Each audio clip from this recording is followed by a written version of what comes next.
श्रोता प्रेमियों, मैं राम सागर शास्त्री आप लोगों के समक्ष एक प्रसंग रखने जा रहा हूं, महाराणा प्रताप की कथा।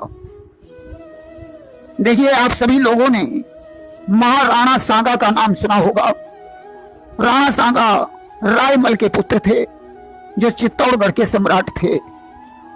चौसा के युद्ध में राणा सांगा की मृत्यु बाबर के द्वारा हो गई थी। राणा सांगा 4 भाई थे।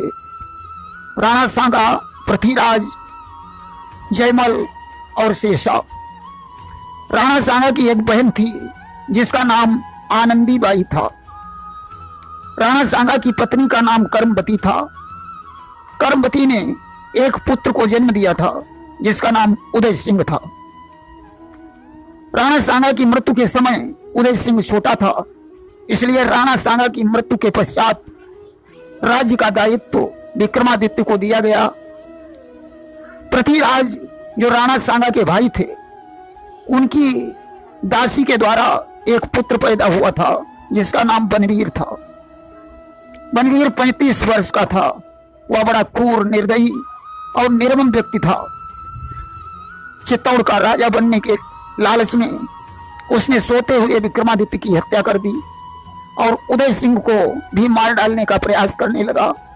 उसने उदय सिंह की संरक्षिका धाय को लालच दिया कि तुम उदय सिंह की हत्या करने में मेरी मदद करो। पन्ना ने कहा, मेरे जीते जी उदय सिंह पर आंच नहीं आ सकती है। पन्ना जानती थी यह हत्यारा उदय सिंह को जरूर मार डालेगा। उसने उदय सिंह की चारपाई पर अपने पुत्र चंदन को लिटा दिया और एक बारी की टोकरी में रखकर उदय सिंह को बाहर निकाल दिया। उदय सिंह कुंभलगढ़ में पहुंच गया और इधर बनवीर ने उदय सिंह समझकर उसके पुत्र चंदन को मार डाला। बड़े होने पर उदय सिंह के 2 विवाह हुए। इनकी पहली पत्नी का नाम जयवंती बाई था, जिससे राणा प्रताप और शक्ति सिंह का जन्म हुआ, और दूसरी पत्नी का नाम धीराबाई था, जिससे जगमल का जन्म हुआ। बड़े होने पर जगमल मेवाड़ के राज सिंहासन पर बैठा। उसके राज्य में प्रजा बड़ी दुखी रहती थी। अजमल सिर्फ आत्म सुख की भावना से जी रहा था।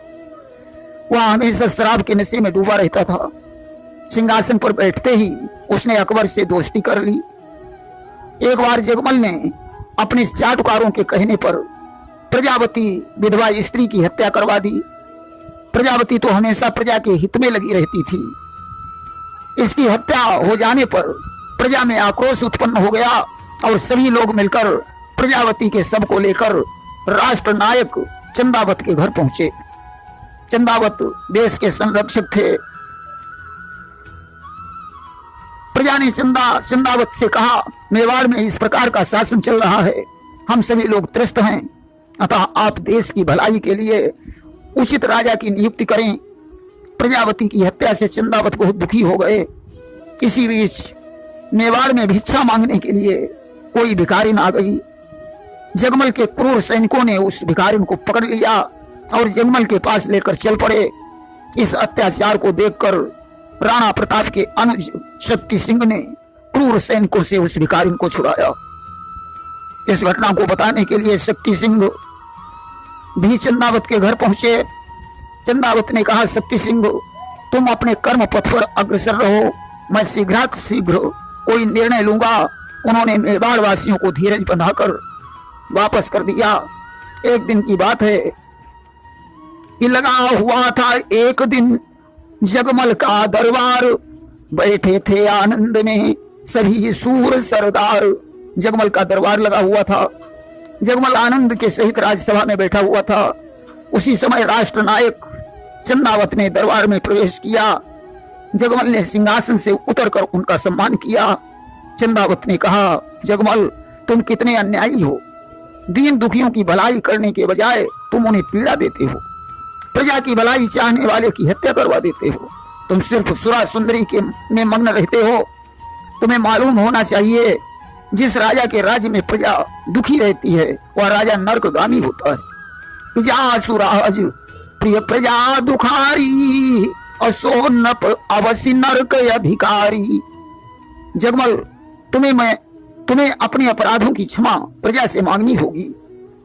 अब तुम्हारे लिए यही अच्छा है कि ये राजमुकुट किसी योग्य व्यक्ति को समर्पित कर दो। जगमल ने कहा, अब आप ही योग्य व्यक्ति का चुनाव करें। मैं अपना राजमुकुट और तलवार आपको समर्पित करता हूँ।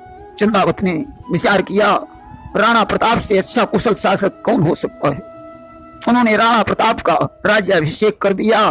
चंदावत ने अपने हाथों से राणा प्रताप के मस्तक पर मुकुट रखकर तलवार पकड़ा दी। राणा प्रताप मेवाड़ के राजा बन गए। अब तो प्रजा में जय जयकार होने लगी। राणा प्रताप ने प्रजा में वीरत्व पैदा करने के लिए अहेरिया उत्सव का आयोजन किया, जिसमें उन्होंने कहा, शिकार खेलना प्रत्येक क्षत्रिय का कर्तव्य है। एक बार की बात है, शक्ति सिंह ने इस अहेरिया उत्सव का विरोध किया। उन्होंने कहा, जीवों को मारना महापाप है। इस बात को लेकर राणा प्रताप और शक्ति सिंह के बीच विवाद उत्पन्न हो गया। अब तो दोनों के बीच में तलवारें चलने लगी। राज पुरोहित ने बीच बराव करने की बड़ी कोशिश की, परंतु दोनों व्यक्ति शांत नहीं हुए। पुरोहित ने सोचा, अब तो राजकुल में अमंगल होने वाला है, इसलिए उसने अपनी कटार छाती में भोंक ली और प्राण त्याग दिए। पुरोहित की मृत्यु से राणा प्रताप बहुत दुखी हुए और उन्होंने उसी समय शक्ति सिंह को अपने राज्य से बाहर निकाल दिया। शक्ति सिंह अकबर की सेना में चला गया। राणा प्रताप को इस बात का पता चला तो उन्हें बहुत कष्ट हुआ कि शक्ति सिंह जिसको मैंने था बंधु बना कर पाला, वह भी मुझको द्रोह कर गया, निकला विषधर काला। एक बार की बात है, राजा मान सिंह राणा प्रताप से मिलने के लिए आए। मान सिंह की बुआ अकबर को ब्याही थी, इसलिए ऐसे धर्मभ्रष्ट व्यक्ति से राणा प्रताप मिलना नहीं चाहते थे। मान सिंह के आने से पहले वे कुंभलगढ़ चले गए। मान सिंह को इस बात पर बहुत क्रोध आया और उसने दरबारियों से कहा कि राणा प्रताप को बता देना कि मान सिंह इस अपमान को कभी नहीं भूलेगा। इतना कहकर मान सिंह अकबर के पास चला गया और उसने कहा, दिल्ली सम्राट, अब मेवाड़ सम्राट बनने का मौका है, इसीलिए अतिशीघ्र मेवाड़ पर आक्रमण करने की तैयारी करो। अकबर ने सलीम, मान सिंह और शक्ति सिंह के नेतृत्व में विशाल सेना एकत्रित की और मेवाड़ पर आक्रमण कर दिया। हल्दी घाटी के मैदान में दोनों पक्षों की सेनाएं एकत्रित हो गईं। ढपढोल और शंखों के स्वर पृथ्वी दहलाए देते थे, बलवानों के गर्जन तर्जन आकाश हिलाए देते थे। राणा प्रताप ने विशाल मुगल सेना में प्रवेश करके मान सिंह को ललकारा। मान सिंह भी कोई कायर नहीं था। उसने राणा प्रताप का सामना किया कि मेवाड़ केसरी देख रहा, केवल रण का न तमाशा था, वह दौड़ दौड़ करता था रण, वो मान रक्त का प्यासा था। राणा प्रताप के घोड़े का नाम चेतक था। वो बड़ा वीर पशु था कि चढ़ चेतक पर तलवार उठा रखता था भूतल पानी को। राणा प्रताप सिर काट काट करता था सफल जवानी को। मुगलों की सेना विशाल थी, राणा प्रताप हजारों पर अकेले ही काफी थे। रणबीच चौकड़ी भर भर कर चेतक बन गया निराला था। राणा प्रताप के घोड़े से पड़ गया हवा का पाला था। राणा प्रताप का घोड़ा भी हाथियों और घोड़ों को पसार देता था कि जो तनिक हवा से बाग हिली लेकर सवार उड़ जाता था। राणा की पुतली फिरी नहीं तब तक चेतक मुड़ जाता था। घोड़ा अपनी टापों से सेना को बेहाल कर देता था। अब तो इस भयानक युद्ध में राणा प्रताप और चेतक ने अकबर की बहुत सी सेना समाप्त कर डाली। रुंड मुंड से पृथ्वी पट गई, रक्त की धार बह निकली। क्षण भर में गिरते रुंडों से और मस्त गजों के सुंडों से, घोड़ों के बिकल बितुंडों से पट गई धरा नर मुंडों से। राणा प्रताप की तलवार से तमामों सैनिकों के सिर कट गए, हाथियों की सूंड कट गई। भयानक युद्ध हो रहा है। राणा प्रताप ने अपने भाले से मान सिंह के महावत को मार डाला। मान सिंह जानता था कि राणा प्रताप से अधिक बलवान उसका घोड़ा है। इस घोड़े पर प्रहार किया जाए। जो राणा प्रताप मान सिंह पर आक्रमण करने के लिए आगे बढ़े, सारी सेना ने मिलकर घोड़े को घायल कर दिया। घोड़ा चलने से मजबूर होने लगा। चंदावत ने जिस समय यह दृश्य देखा, उन्होंने विचार किया कि अब राणा प्रताप के प्राण संकट में हैं। झपट कर उन्होंने राणा प्रताप का मुकुट अपने सिर पर बांधा, हाथ में तलवार पकड़ी और राणा प्रताप से कहा, अब तुम शीघ्र यहां से प्रस्थान करो। राणा प्रताप युद्ध भूमि से बाहर जाने लगे। इधर चंदावत ने मुगल सेना से लोहा लिया, परंतु जीत नहीं सके। चंदावत उस युद्ध भूमि में मारे गए। इधर राणा प्रताप को जाते हुए दो मुगलों ने देख लिया। वे उनके पीछे दौड़ पड़े। शक्ति सिंह समझ गए ये हमारे भाई को मार डालेंगे। जब एक लहू है दोनों का, तो आए क्यों कर जोश नहीं। भाई भाई की विपदा में रह सकता है खामोश नहीं। आज भ्रातृत्व की भावना उमड़ पड़ी। शक्ति सिंह ने उन दोनों मुगलों को मार डाला। अब तो राणा प्रताप शक्ति सिंह से गले मिले, आपस का सारा बैर धुल गया। उसी समय चेतक खड़े खड़े एकदम गिरा और उसका प्राणांत हो गया। अब तो राणा प्रताप रोने लगे कि चेतक मेरे बंधु प्रिय सखा, जन्म जन्म के साथी, अमरवीर हल्दी घाटी के इतनी जल्दी क्या थी। हे चेतक, राणा प्रताप तो सिर्फ तेरे ही बल पर युद्ध करता था। अब मैं तेरे बगैर दुश्मनों से अपना बदला कैसे चुकाऊंगा।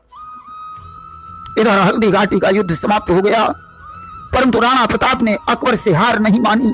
उन्होंने प्रण किया कि प्रण मेरा, मैं मातृभूमि को पुनः स्वतंत्र करूंगा, या स्वतंत्रता की बेदी पर लड़ता हुआ मरूंगा। जब तक तन में प्राण लड़ेगा, पल भर चैन न लेगा। सूर्य चंद्र टल जाए लेकिन व्रत ना मेरा टलेगा। राणा प्रताप अपनी पत्नी लक्ष्मी और अपने पुत्र अमर सिंह तथा अपनी पुत्री चंपा के सहित अरावली पर्वत के वन में चले गए। वहां उन्होंने एक झोपड़ी बनाई और उसमें निवास करने लगे। शक्ति सिंह सन्यासी बनकर देश में विचरण करने लगे। प्रजा में उन्होंने देश प्रेम की भावना जगाई।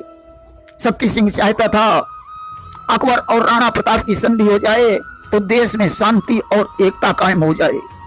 एक दिन की बात है, राणा प्रताप के पास एक सन्यासी आया। राणा प्रताप की पत्नी ने घास की रोटियां बनाई, चंपा को पकड़ाई। चंपा रोटियां लेकर आ रही थी। उसी समय एक बिल्ली ने चंपा के हाथ से रोटियां छीन ली और भाग गई। भयभीत होकर चंपा गिर गई। उसके सिर में चोट लग गई और उसकी मृत्यु हो गई। राणा प्रताप और भी गमगीन हो गए। कुछ समय के पश्चात सन्यासी बनकर अकबर राणा प्रताप के पास पहुंचा। राणा प्रताप उस समय मृत्यु की सैया पर लेटे हुए थे। उनके बचने की आशा नहीं थी।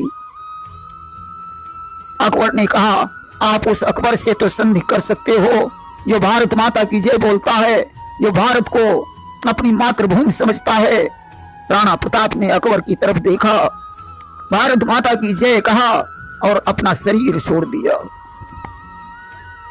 कि पूछे सिकता कण से हिमपति, तेरा वह राजस्थान कहाँ। बन बन स्वतंत्रता दीप लिए, फिरने वाला बलवान कहाँ। प्रेम से बोलिए वृंदावन बिहारी लाल की जय।